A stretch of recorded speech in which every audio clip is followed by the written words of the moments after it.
Hi, I'm the gay Doug DeMurno, and this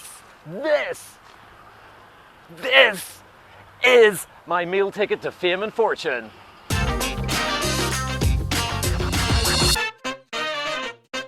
Welcome to Also Driven. This is a very special episode. I'm Jim, this is Sean, and we're going to tell you all about the Volkswagen XL1. So 2 years ago, Jim did a really rather special trip in a really rather special car, a Volkswagen XL1, which Jim will tell you all about in a minute.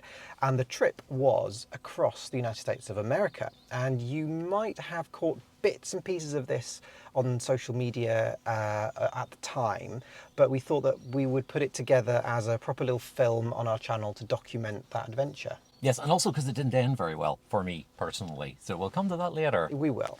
But shall we start at the beginning, which is you start off at Carlisle? Yeah, the Carlisle Import Show. So they made 250 of these cars and they sold 200 of them to the public. They are completely, well, plastic for want of a better word. There's a little bit of carbon fibre, but the majority of the bodywork is actually made from the same material as wheelie bins. It's got half a Volkswagen Polo engine, a 1.6 diesel engine cut down into 2 cylinders, so it's about 800cc, and it has a hybrid system. And it's a plug-in hybrid, except for you can't plug it in anywhere because the charging system is a completely separate box in the boot, which only works on European electricity. And we're in America with this car. So there's a lot of stuff here that's not really going to work out. It's going to be fun. It's going to be fun. We were doing it in aid of Alzheimer's research. We raised quite a lot of money for them. And we were going to drive the car from New York to San Francisco and see if the fuel economy claim of 313 miles to the gallon, which was Volkswagen's official fuel consumption figures, and it wouldn't be like Volkswagen to lie about their official figures of anything when they're being tested. But how close to 313 miles to the gallon are we going to get with Volkswagen's wundercar?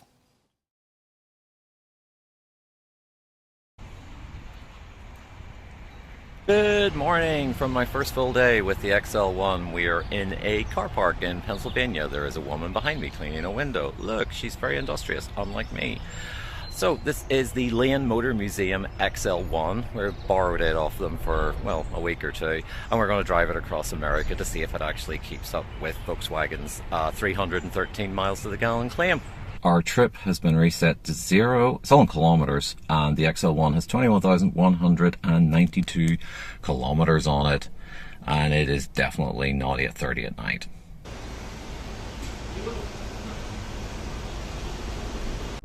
There really isn't anything more clunky than sort of tech from 10 years ago.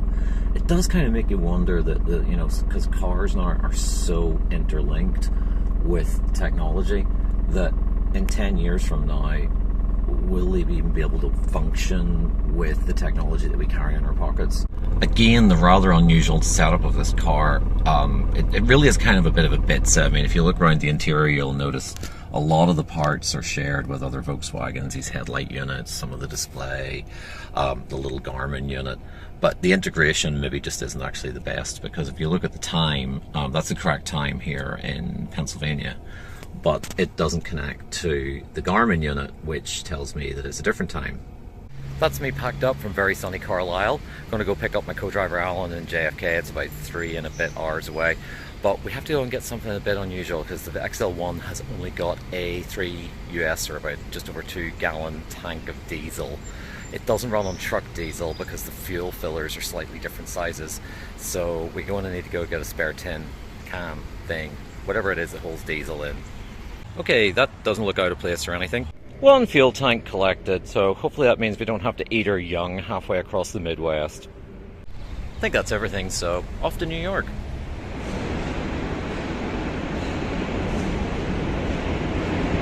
We are at Dumbo, which is down under the Manhattan Bridge. Look, it's the Manhattan Bridge. And as per usual, the XL1 has got a crowd. Yeah.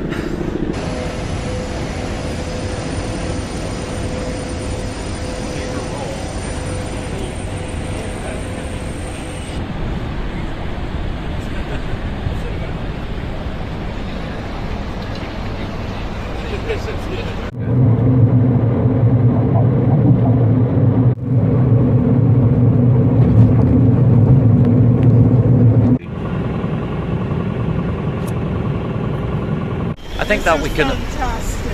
You think so? You think so? Very Love it. amazing. Amazing. Yes, so we're getting out of Manhattan now and heading into the Holland Tunnel to sort of gently start making our way west. Anyway, I think we can officially say we're in New York. Is that New York done? We've done New York? Yes. Okay, so we've got to go get some diesel now. And San Francisco. San Francisco, I mean, it's not that far. 2 tanks? 3 tanks? Who knows? See you all soon.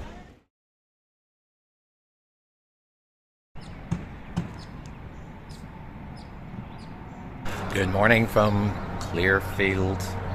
What state are we in? Pennsylvania. Pennsylvania? Yes. Yes, Clearfield, Pennsylvania. We're here with the XL1. We didn't get very far yesterday. We did 267 miles because we messed about in New York for a little bit too long. And we hope to make it to where today? 500 miles from here. Yes, 500 miles from here because we put so much preparation Towards into Des this. Moines. Towards Des Moines. We're going to Des Moines. That's our next big stop, It's we about think. 800 miles.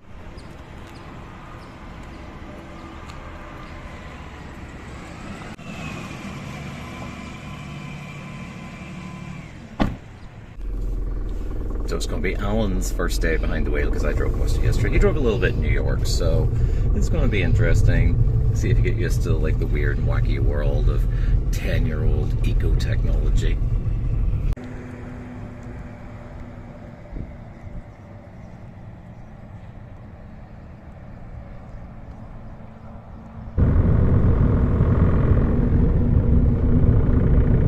That's us on the road. We've only got another, what, 500 miles to go. We're hoping to make Chicago if we're lucky. Later. Good morning from Plymouth, Indiana. I have no idea where any of these places are. I'm sure Google Maps will help. Anyway, we are in a very cheap motel.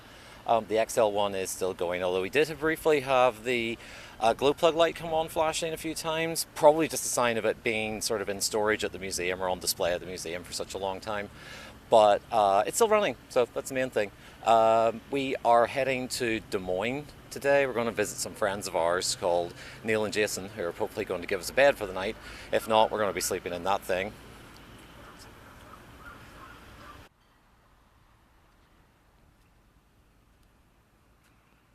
And the locals give us a little bit of a bit of last minute packing up. Everything seems to be good. It's around 470 miles today we're doing. The Volkswagen is incredibly noisy.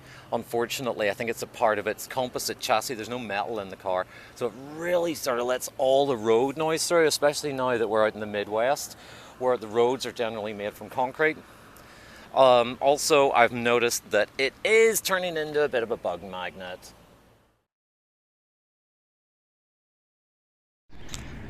Really nice night with friends in Des Moines.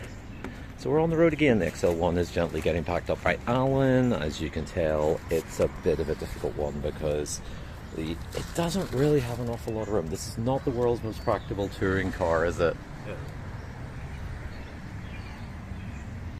So we're in Des Moines. We're hoping to make Laramie today. It's 670 miles, which is a long way, and an 800cc electric supercar thing, which there's one in America.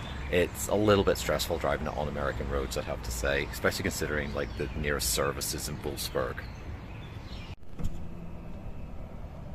Yes, reversing with TV cameras is interesting. I can't even see Alan. He's supposed to be directing me. The thing with the XL1 is that it is completely honed to do one specific thing, which is 313 miles to the gallon.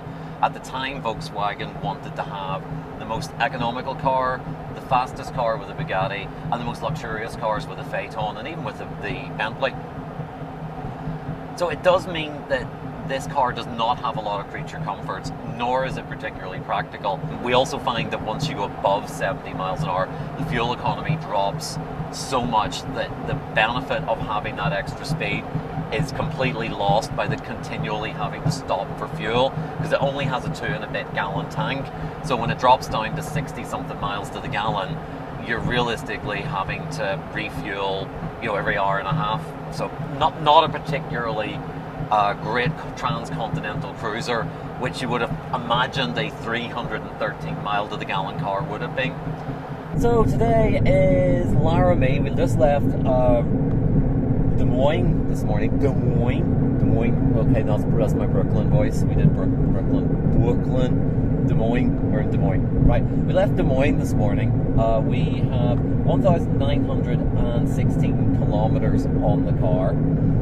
Our consumption at the minute is 2.8 litres per 100 kilometres. It's not great because we sort of footered about an awful lot in Des Moines, so the car doesn't really like that.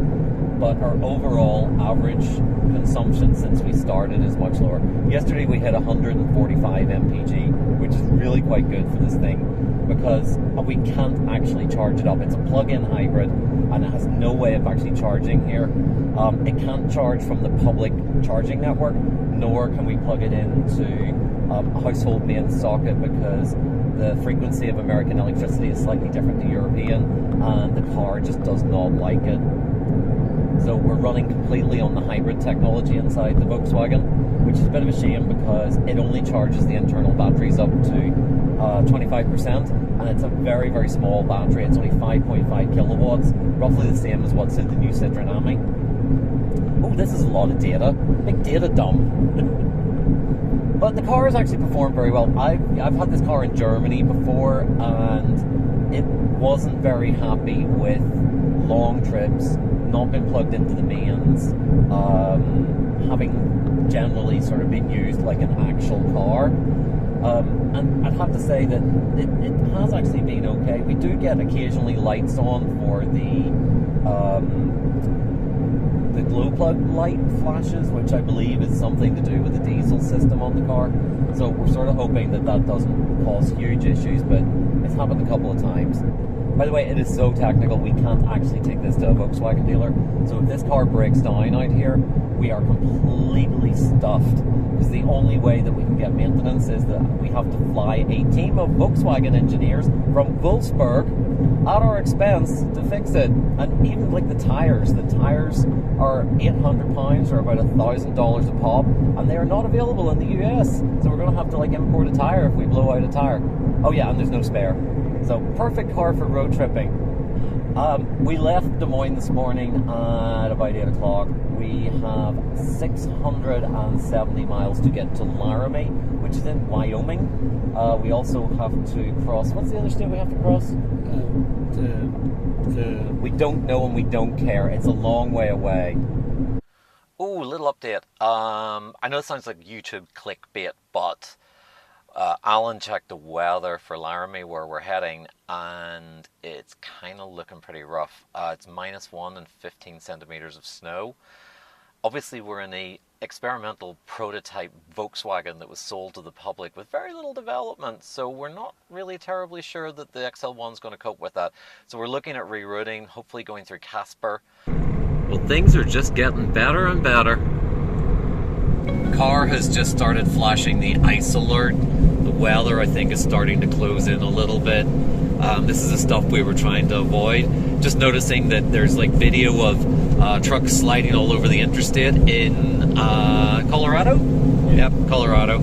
So hopefully this doesn't get too bad for us. We're heading for Lusk, which is about 65 miles away, and there is reports of snow there. Not quite sure how the XL1's going to cope in snow, but we can just hope for the best. Well, the weather's closed in slightly. It's 1 degree above freezing. It's sleety snow with 44 miles to go. Read the wrong description there. Yeah, let's see how the Volkswagen's wundercar deals with a little bit of inclement weather. It's 1 degree above freezing and it's snowing. We've went from plus 34 degrees to just above freezing. It's just dropped to 0.5 in one day. I don't even think Volkswagen have done this much testing on this car as what we have done today. We have arrived in Lusk in Wyoming, and it's snowing in nearly June. Yeah. Snow. Yeah, I was worried that the front of the car would end up covered in bugs by the time we got here. No, it's covered in ice and snow. I know that it does sort of have a Back to the Future vibe with the XL1, but somehow we've managed to go back to Christmas. Safely arrived for the night in Lusk at the hotel. It's pretty nice. The XL1's kind of a little bit sort of out of keeping with the decor, but you know, it made it here. I have been very disparaging about that car in the past, but I'd have to say it impressed today. It went from plus 34 to -1 in temperatures, and it never missed a beat. It's probably been tested more today than Volkswagen actually ever tested it in the real world. Yeah. Anyway, good night, folks. See how we get on tomorrow. As you can see, it is quite windy, so I hope you can hear me. It's a lot drier this morning than it was last night. Last night was very, very, very cold, and we had snow, and I wasn't quite sure if Volkswagen had done any testing of this thing in winter conditions, but it's actually quite good. I was rather impressed by it. So today we're going to go to Salt Lake City. We're going to Salt Lake City. It's about 700 miles, I think, from here. We're going to camp out for the night there in, so again, another cutesy little motel, hopefully, which will look very strange with the XL1 parked outside. Last night we shared the hotel with people from Germany who were here in a Mitsubishi Shogun. They were very nice people, as I say. They were quite interested in the XL1, and we were quite interested in their Mitsubishi. But if you enjoyed the session tonight, then you might want to go see her play live, so look out, see if she's playing anything. Just stopped in for McDonald's there, and the weather has changed somewhat. It's a little bit snowy. Well, this is fun. Yes, fun. It's nearly over, I can see police car.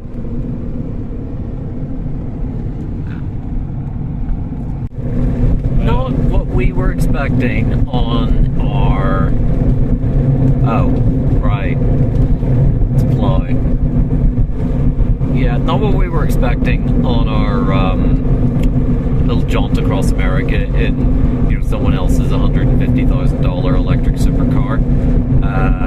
Especially considering it was 34 degrees yesterday, and yeah. Oh, the weather outside is frightful, but the two-cylinder diesel is delightful. Can't remember the next words, but let it snow, let it snow, let it snow.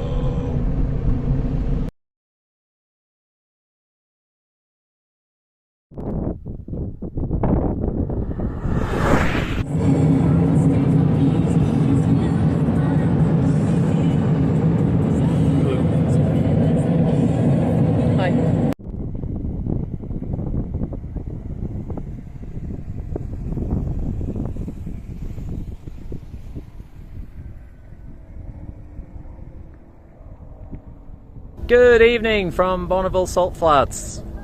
We are a long way away from where we were this morning. The weather has obviously cleared up. We got back into t-shirts. The XL1 has behaved extremely well, and we are on our way to Nevada. It's Nevada, apparently. Sunset at Bonneville Flats. The XL1 has been absolutely amazing. I actually purchased this car for the museum many years ago, and I kind of just didn't get it. But on these large, wide, smooth highways, especially in the west of America, it has actually behaved really, really well. Really kind of taken to it. I would really like to thank everyone who has donated. The money that has been raised, every single penny has went to Alzheimer's research. It's been an amazing trip. It's fantastic that you've all joined us. The messages that have been on the Twitter, YouTube, even on the Just Giving site have all been so supportive, and it really has made, you know, the whole thing feel like it's been a bit of a family, to be honest.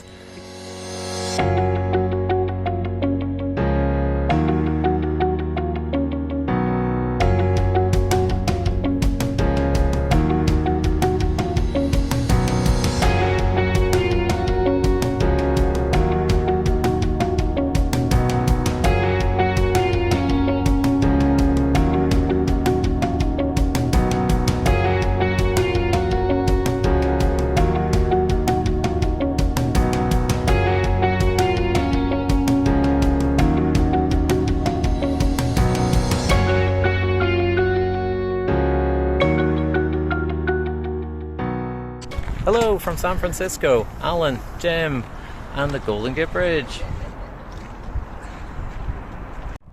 We went to a hotel outside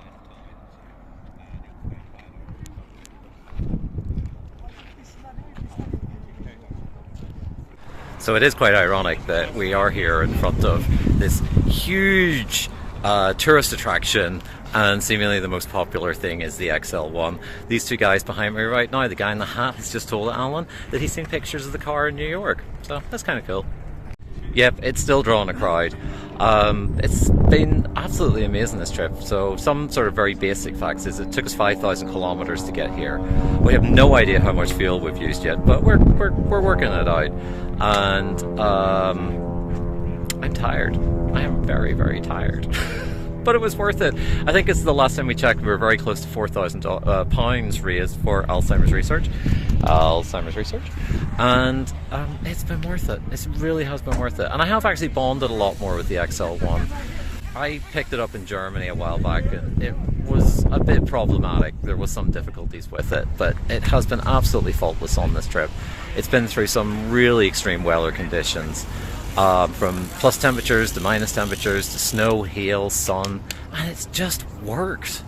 For realistically a concept car which has had probably 200 of them on the road, it's absolutely amazing that it's actually coped with everything we've thrown at it. So that was us in San Francisco, where I'm maybe not feeling too well at the Golden Gate Bridge. And a day or so later I collapsed, and then I ended up in an American hospital where we burned through $360,000 to be told I had a virus. It was probably one given to me by the Volkswagen, because we have had a very unusual relationship with the Volkswagen over the years, and I think that was its parting shot. It tried to kill me. Anyway. Yes. The important thing, that's why there was no further updates at the time. Yeah, so you sort of hint during the video, don't you, at the MPGs and that kind of thing, and that you were going to do a full figure at the end. So I think here is the full proper reveal of what you actually managed to do, crossing America, doing how many thousands of miles did you do? It was around 3,500 miles. Okay, so over 3,500 miles in Volkswagen's wundercar, doing 330 miles to the gallon. Mm-hmm. So the caveats to this, though, are, as you said a couple of times in the video earlier, you were not able to actually plug in this car's hybrid system in any way, shape or form. Yeah. The reason that you didn't have the hybrid system kind of functioning is because you can't charge it in America for two reasons. One is there's an incompatibility with electricity. Is that right? It's not just 110 volts, it's also that their electricity is at a slightly different frequency. The other reason that it didn't work for you is the size of it, right? And the fact that it's not actually built into the car. No. So I think we'll overlay here a little bit of footage of the size of this thing. It's like the size of a large desktop computer from 1998. Yeah. So, and if you can't carry the charger, well, if you can carry the charger with you, but then you can't carry any luggage. There's that, and also the charger can't get wet. Yes, you must charge up in a garage. Yeah. And it plugs because it's a big kind of plugs into a normal socket. Okay. It doesn't plug into an outdoor socket or a EV style. Yeah, proper EV thing. So we're going to get to the crux. Yes. So 313 miles to the gallon was the official. Although the way that fuel economy is recorded has changed since then, and we do know that. Okay. But it was 313 miles to the gallon at its official test. We drove across America and we got 88 miles per gallon US, which is 105 miles per gallon in UK gallons. Okay. Which is still considerably better than a lot of cars. Yep. But it's a third of what is the recommended amount, which is pretty bad. Because the thing is, the XL1 has a 30-mile range on its batteries. Yeah. So from a lot of people, you could charge it at night and drive it to work and back again without ever turning the diesel motor on. So that basically means you have infinite miles per gallon. But the point of the car is, with this kind of really sleek aerodynamic teardrop shape, kind of suggests, it evokes that kind of land speed record car. Yeah. Yeah, because at the time it was the world's also most aerodynamic car. Yeah. Because obviously, if you're driving it to work and you're stuck in traffic, the fact that it's the world's most aerodynamic car is not going to do anything for you. That's kind of where I was getting at. Yeah, it's probably not, on balance, the best cruiser, sort of transcontinental cruiser. Really? You, Who would have known Who would have thought? that this sort of semi-experimental car that Volkswagen only developed so that they could have the world's most economical production car wouldn't be actually that good at being a car? no. Oh well. Yes, and the other thing is that there is numerous people, and you probably will see this in the comments, who have a Mercedes-Benz E-Class Blue Tech, which will do 75 miles to the gallon. Yeah, that's a good point. With a working heater and soundproofing and creature comforts and back seats. Yes, luggage which are- space. And luggage space. It's not made of plastic, so you don't have. Because I think you described it to me. I don't think you say it in the video, but I think you described it as a kazoo. Yes, because that's basically what happens when you drive across road, especially concrete road surfaces, that the interior basically turns into a giant kazoo. Yeah, it's a lot of fun. Yes. Anyway, I'm really sad that I never actually got to go in the XL1, but yeah. but it was definitely an adventure that you'll never forget. And nor will my travel insurance. No, indeed. Anyway, I think that's it for now. We wanted to give you this little kind of Update on Yeah. something that we did a long time because I said in the video in Anglesey that we have hit 2,000 subscribers. Yeah. So thank you very much for that. Yeah, It thank you, means really. quite a lot that people like our stupid Yeah. little ramblings and Yeah. our home movies. Yeah, Because this is really all this is. It's home Yeah. movies. absolutely. Stuff we can look back on and go, God, do you remember when we did that? What were we thinking? I know, and we actually did sit down in the living room a few Yeah. weeks ago and do that and go, oh my God, we did that. Yeah. It was quite cool. Yeah. So yeah, thank you everybody for watching. Really appreciate it. Yes. So that's it for this one. Yes. See you in the next one where we're driving something completely different. Okay. Bye. Come to America in May, they said. It's lovely in spring. Beautiful. Gorgeous weather.